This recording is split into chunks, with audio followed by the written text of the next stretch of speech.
Last season, the Bearkats finished with only 15 wins. It was a tough regular season to say nonetheless, but they made it to the Western Athletic Conference softball tournament regardless here at the Bearkat softball complex. They wouldn't make it past the play-in round because they lost on a go-ahead home run from the New Mexico State Aggies, which they lost 5-4. It was the Grand Canyon Antelopes that would eventually lift the Western Athletic Conference softball tournament trophy. And now this year, with the tournament taking place in Phoenix, the Bearkats are looking to be the ones that lift it up this time around before they head to Conference USA. I had a chance to sit down with head coach Garrett Valis. We first talked about how the offseason went and what they worked on to make sure that the kind of season that happened last season won't happen again. I think the biggest thing that we did is we went back and looked at, the things that we're doing from a pitching standpoint, an offensive standpoint, that are resulting in more runs and then cutting out runs from a pitching standpoint, and just really figuring out, because we lost 17 ball games by 2 runs or less last year, so we were super competitive and just didn't get over the hump enough times. And so looking at, in those close ball games, what can we do better to come on the good side of that. And so experience is part of it. We're older, we're mature. Most of our returners that played a part last year and the success that we did have are back. And so the maturity level is ramped up. I think also just the ability to play wide open and free. That's the biggest thing, that I think when you're younger, you can get a little tight in those moments. And I think that we saw that quite a bit throughout the year. And our girls are motivated, and I think that we've gotten a better spot in that regard from a mentality standpoint. Returning players are invaluable to a team, especially with the amount that head coach Garrett Valis is bringing back. Players like Briley Wasick, Brody Quinlan, Hannah Schaefer, Reagan Dunn, Mika Vento, Kelsey Bunch, many others. Their experience under head coach Garrett Valis' system is invaluable. He talked a little bit more about that. Just the comfortability level. I mean, when we do things, they understand the lingo. They understand why we're doing it, and they also can do it a little bit more wide open. They're not kind of worry about, am I doing it right, and is this what we want? And so there's so many more times where they're able to pull. Now we've only got 2 freshmen, but we have a few transfers that are learning the ropes around here, and be able to pull them aside and only being sophomores. Miko and Reagan are obviously older, but some of those kids that are sophomores that got a lot of experience last year are teaching and helping people through that. So I think it's kind of the baptism by fire for a lot of them last year, and you don't ever feel like you can get mature enough and prepared enough, but they're definitely not. They don't feel like sophomores; they feel older than that by their approach. And at the end of the day, they're competitive, and the biggest thing there is that you can see it in the way that they're preparing and in the amount of time and effort that they're putting in, and how much I think this means to them to get back out on the field and kind of flip the script from the way last year ended, and certainly the way that the year went overall. Hannah's a kid that's certainly the most comfortable she's ever been. She's a people pleaser. She's always trying to make sure that she's in the right spot and doing the right thing. And really getting her to kind of come out of her shell a little bit with being the field general, but also being her and not trying to be what maybe the catcher spot is supposed to be all the time. She handles those things well, and just really trying to let her personality come into her game a little bit. So she's definitely more relaxed and more free, just kind of going with the flow, because that's the type of kid she is. And so we like her behind the plate. We know she's going to block. We know she's going to really receive well and help our pitchers steal strikes. And she does a great job of controlling opposing teams that try to run. And so just when you have a catcher back there that you feel really confident about, and we know that there's 2 or 3 aspects of the game that we can check the box on and trust that she's going to take care of it, she does those things.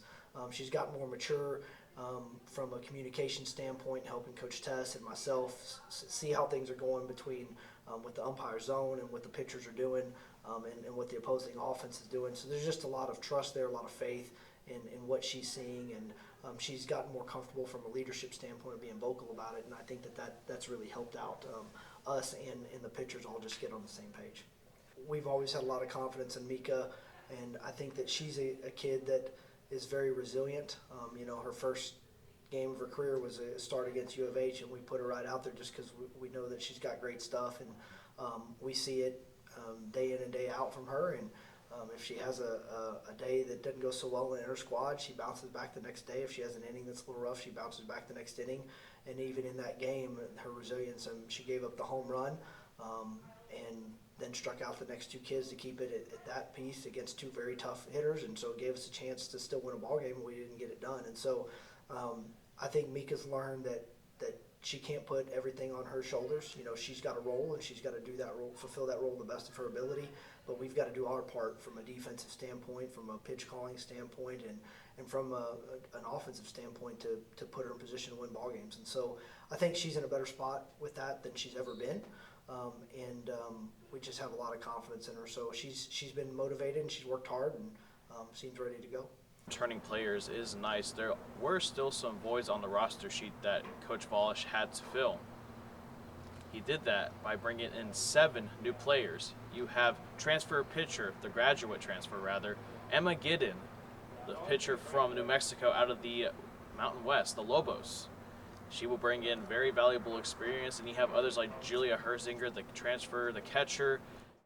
Yeah, I mean, anyone that's logged over 130 innings a year for the 3 years that she pitched at the Division I level, I mean, when you're able to add that type of person that not only has the experience, but also you can kind of count on we can get this many innings out of her. I think it helps solidify our pitching staff and being able to pitch by committee when we need to. And she's a different kid from the way that she attacks hitters compared to Reagan and Mika. And so it really gives us just a different look, and when we can go match up and use her strengths versus maybe some of the other kids, it adds a lot to the way we're supposed to be able to attack people. When you play a 3-game series, we can use 3 different looks if we need to, and that's going to be huge for us, I think, when we get into WAC play. Yeah, we're not big into adding players just to add players, and so we feel like that all 5 of our transfers can help us. Darren's a pitcher, and so she doesn't have quite as much experience, even though she's an older kid and has a lot of maturity. But she's, again, different, does some things with her changeup that really allows us to attack hitters in a different way and is very different than the other forearms. But Chandler is a speed kid, really can go get the ball in the outfield, uses her feet in the short game a lot from an offensive standpoint. That's a piece of our offense that we don't have a lot of. And so she sets herself apart because of that. But she's definitely a stealing threat and just a really solid glue kid and athlete. And so we're excited for her. Julia's a power kid. She's got the ability to hit the ball out to any part of the ballpark. So she catches and can play some outfield for us. And we'll be trying to get her as many of at-bats as we can, with working Braley in there. Obviously, we're going to want to keep her bat in the lineup as much as possible. So, and then Haley Mountain is just a kid that, we looked at coming out of high school and just things didn't line up. And so when she was looking for a new home, it was a kind of a pretty easy decision for us. High effort kid, does a lot of things really well on the bases. I mean, she's one of those people that can make a lot happen on the bases. And so we want to use her in that capacity, and she can really go get the ball in the outfield. She's a tremendous defender, plays the outfield with no fear. She ain't afraid of the wall. She's not afraid of anything. If she's in the air, she's going to catch it. So we just like what they bring in their roles, and it's our job to put them in those positions to be successful. Coach Valis then set his eyes on the schedule. He got some good ones, including a home-and-home series against the University of Texas Longhorns, who went to the College Softball World Series Finals last year, where they eventually lost to the Oklahoma Sooners. He had some more to say about the schedule and how important it is for not only his team to get these games like these, but to also have it for the betterment of the sport. We appreciate, when we play programs like that, and A&M's done the same for us, is to come play us when we travel to them, and they may not do it every year, but just I think goes to show that those are coaches that care about the sport and they care about the growth of our sport. I think they also recognize that we have a great venue, and there's a lot of places that may not have that when you're at our level. And so it's a testament to our facility and the fact that they will come here, and to our program. We've played Texas very well over the years, and you haven't always come out on the good side of that, but played them 2-0 last year and had a chance at the end of the game to tie it up in the last inning. And so they're a very good program, and and just thankful that they're willing to do that. But it should be exciting for our fans. It should be exciting for our students, and obviously our players will be excited to have them here. But we're really trying to make sure that we're having the same approach day in, day out, whether it's Texas or anyone else. And so we play a lot of games early that are going to test us. We've got most of our games are against teams that were in the NCAA tournament last year. And if they didn't, they were teams that were kind of vying for that opportunity. And so we have to get ready for WAC play. And we play the returning champion Grand Canyon right out of the bat when we start WAC play, so we need to be ready. And I think that our schedule sets us up to see everything that we need to see, experience everything that we need to experience to be ready for that opportunity. And speaking of the WAC, it's different this year. It's not like last year where there's divisions. It was pretty interesting. I'm pretty sure it was something new to you. Pretty sure. Very different. I mean, that's something that's probably never really been done at this level, where you play somebody 6 times in a year, and that's how your conference schedule is built, and you do it against 4 different teams, you know. And obviously the teams that we were playing were doing that against us, and so it's not like we were at a disadvantage, but still something that is just not used to, for sure. It's really not much different than the last few years from the standpoint, because this will really be the 3rd year in a row we're playing at a conference that we won't be in the future. Last year in the Southland was that way. We had announced we were leaving, and before we played this past spring, we had already announced that we would be moving to Conference USA, which is a great opportunity for our department and university. And so that's a little different, but at the end of the day, you play the schedule that you're kind of given, you compete in the conference that you're given, and our goals are to compete at a high level and finish at the top and give yourself a chance to make a run in the tournament, whether you finish 1st or 3rd or 4th or wherever you finish, you know. And so at the end of the day, it doesn't change much. You know, it's a competitive league, and we're going to be tested again. And we get the kind of the west side. We play those 4 schools up front first, and then we play schools that we're more familiar with towards the end of the conference season. So it'll be a good test for us. You know, have to get on a plane a few times, and that's stuff that a lot of our programs have been experienced, and it does nothing but get us ready for next year as well. So because we'll be traveling that way a lot, so I'm excited for it. First class? I don't know that we'll be in first class, but we'll be excited either way. Yeah. And finally, Coach, to end it all off, it is a whole new team, whole new year. Why should people pay attention to Sam Houston, not just in the community, but like the college softball world itself? I think it's because we have the ability to win in a lot of different ways. That's my biggest thing. You know, if you like pitching, I think we're going to be able to do that. If you like defense, I think we're going to be able to do that. If you like balls going over the fence or winning with our legs, I think we can play in a variety of different ways. And so to me, that's exciting. I always feel like that we're going to be in the fight. I think that we can win ball games, high scoring, low scoring, tight.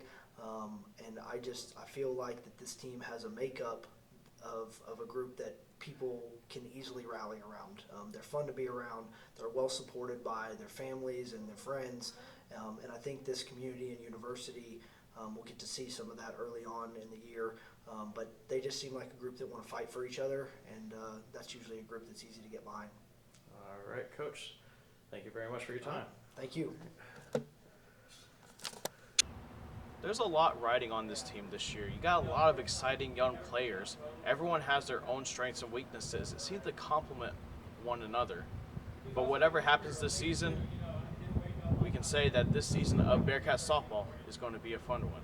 I'm Colin Neal, and this has been a preview look into the 2023 Bearkat softball season and the team themselves. We'll see you next time. And as always, eat 'em up, Cats.